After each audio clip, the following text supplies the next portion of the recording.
दमिश्क स्थित खलीफा के शाही महल में पहुंची तो खलीफा उनकी सुंदरता से अत्यंत मोहित हो गया। उसने तुरंत उन्हें अपने शाही जनान खाने हरम में शामिल करने का आदेश दिया। परंतु राजा दाहिर की इन पुत्रियों ने अपने पिता की वीर गति और अपनी मातृभूमि के अपमान का प्रतिशोध लेने की योजना पहले ही बना रखी थी।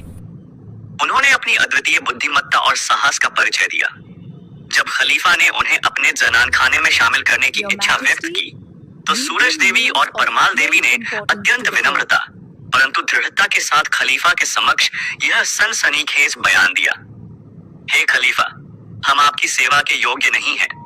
मोहम्मद बिन कासिम ने हमें आपके पास भेजने से पहले ही अपवित्र कर दिया है।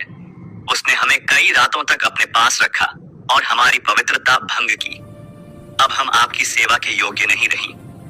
यह आरोप खलीफा के लिए अत्यंत गंभीर और व्यक्तिगत अपमान था। किसी भी खलीफा के लिए यह अक्षम्य अपराध था कि उसकी भेंट की गई दासियों को किसी और ने पहले ही अपवित्र कर दिया।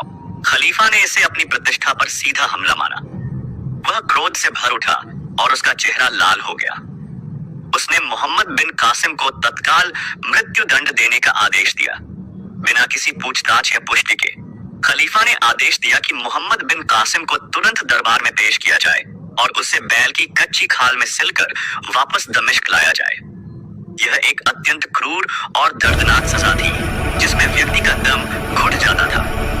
खलीफा के आदेश का पालन किया गया और सिंध से कासिम को बैल की कच्ची खाल में सिलकर वापस दमिश्क लाया गया। यात्रा के दौरान दम घुटने और भीषण गर्मी के कारण कासिम की पीड़ादायक मृत्यु हो गई। इस प्रकार राजकुमारियों की अद्वितीय चतुराई और साहस ने मोहम्मद बिन कासिम को उसके ही आका के हाथों मृत्यु दंड दिलवाकर अपने पिता और सिंध का प्रतिशोध ले लिया। मोहम्मद बिन कासिम की मृत्यु के कुछ समय बाद जब खलीफा का क्रोध शांत हुआ और उसने अपने महल के अधिकारियों से इस घटना के बारे में और जानकारी जुटाई, तब उसे यह पता चला कि राजकुमारियों द्वारा लगाया गया आरोप झूठा था। उसे राजकुमारियों की वास्तविक मंशा और उनके प्रतिशोध की योजना का भान हुआ। उसे एहसास हुआ कि उसने एक महान सेनापति को केवल एक झूठे आरोप के आधार पर मार डाला है। इस रहस्य उद्घाटन से खलीफा एक बार फिर क्रोध से भर उठा, लेकिन इस बार उसका क्रोध राजकुमारियों पर था।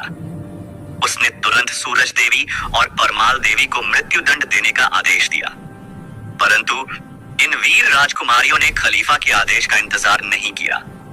जैसे ही उन्हें पता चला कि उनका प्रतिशोध पूरा हो गया है और अब उन्हें पकड़ा जाएगा, उन्होंने अपने पास मौजूद खंजर निकालकर स्वयं अपने प्राणों का बलिदान